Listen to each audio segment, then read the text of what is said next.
तुम्ही रोष निर्माण करू नका शेतकऱ्यात पुन्हा. त्याचं नुकसान झालंय 100% ते नुकसान भरपाई द्यावाच लागणार. वरचे 35% राहिले तुम्हाला खायचे काय? मला बोलायला लावू नका. तुम्ही कसे मायबाप आहेत? आजचा राजा तुम्ही आहेत, तुम्हाला दया आहे का नाही? या दोन याच्यावर मोठ्या प्रमाणावर चर्चा, मला वाटतं 3 तास आम्ही चर्चा केली. मला तर असं वाटतंय का ही जी माझी चर्चा झाली ही मी कॅबिनेटमध्ये मांडेल आणि शेवटी कॅबिनेट याच्यामध्ये अंतिम निर्णय घेईल. शेतकऱ्यांचं जे नुकसान झालंय, मी एक तर शब्द फिरून देणार नाही. तुम्ही रोष निर्माण करू नका शेतकऱ्यात पुन्हा.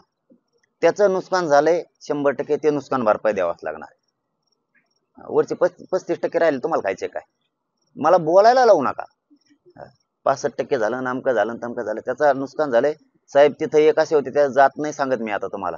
तिथं एक माणूस असा होता त्या करपरा नदीच्या पात्रावर बोत वाई मधला, की तो बिचाऱ्यांना 50 शेळ्या होत्या तेवढ्याच. त्याला काहीच नाहीये, ना शेत आहे, ना त्याला गायरान जमीन आहे, ना काय आहे, ना काय नाही. त्याचं पुरतं कुटुंब उघड्यावर पडलंय. उगा असं कुणीकडे बी बोलायचं नाही. मग पुरतं उघडं पडलंय. त्या शेळ्या पुरेच पुऱ्या होऊन गेल्या. कसं जगायचं त्याने आता? कोणचं मग? तुम्ही मायबाप कशी आहेत नेमके? तुम्ही कसे मायबाप आहेत? आजचा राजा तुम्ही आहेत, तुम्हाला दया आहे का नाही?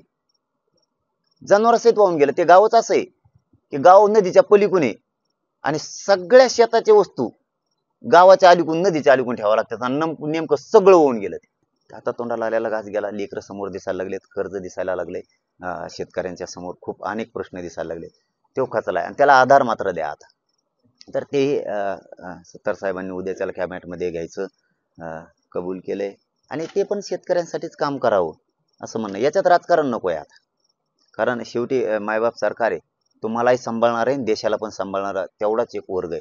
इथं जातीपातीचं राजकारणही नको आणि वैयक्तिक राजकारण करण्याची जागा नाही. याबाबतही चर्चा झाली. दुसरी आरक्षणावरती पण झाली. आम्हाला आमच्या ठरलेलं प्रमाण आरक्षण पाहिजे. मी प्रत्येक वेळेस सांगतो, आजच नाही, मला माझ्या समाजाला राजकारण नाही करायचं. तुम्ही जर नाही दिलं तर आमच्या पुढं पर्याय आहे, आम्हाला त्यात जावं लागणार.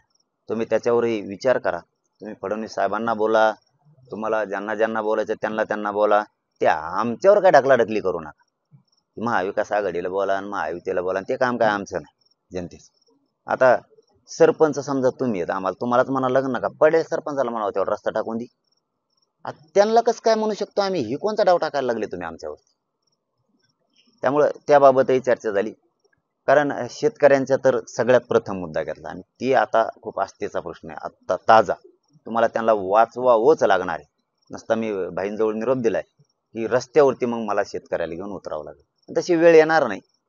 8-10 दिवसाचा त्यांना वेळ दिलाय तर ते सरसकट सगळ्यांना नुकसान भरपाई देतील. पण ते असं व्हायला नको की लाख रुपये शेतकऱ्याचं नुकसान झालंय आणि त्याला दिले 10,000 रुपये. हे नको. एखाद्याचं 5 लाखाचं झालंय त्याला दिले 30,000 रुपये, असं नको. एखाद्याचं 20,000 झालंय मग त्याला दिले तुम्ही 700-800 रुपये, असं नको. त्याचा खर्च झालाय, ते जे नुकसान झालंय अधिकृत, ते तुम्हाला द्यावं लागणार.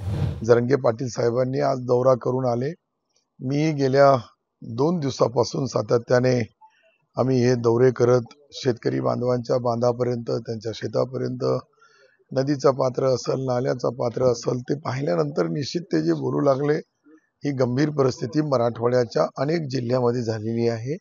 आणि हे सन्माननीय मुख्यमंत्री महोदयही लातूरला आल्यानंतर, उपमुख्यमंत्री महोदय यांनी सर्वांनी पाहिलं. हे पाहिल्यानंतर पंचनामे करण्याचे आदेश दिले.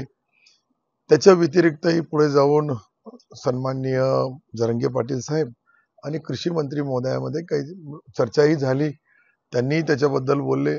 आणि आज जे जरांगे पाटील साहेबांशी माझी 3 तास चर्चा झाली, त्यामध्ये प्रामुख्याने शेतकरी आणि तो ओबीसी मध्ये मराठा समाजाचा रिझर्वेशन, या 2 याच्यावर मोठ्या प्रमाणावर चर्चा, मला वाटतं 3 तास आम्ही चर्चा केली. 3 तासामध्ये हे 2 विषय जे त्यांनी सांगितले हे मी उद्याच्या आमच्या कॅबिनेटमध्येही सन्माननीय मुख्यमंत्री आणि सर्व मंत्रिमंडळासमोर, शेवटी शेतकऱ्यांच्या बाबतीत जे काही ते बोलले ही सत्य परिस्थिती आहे की शेतकरी हवालदिल झालेला आहे.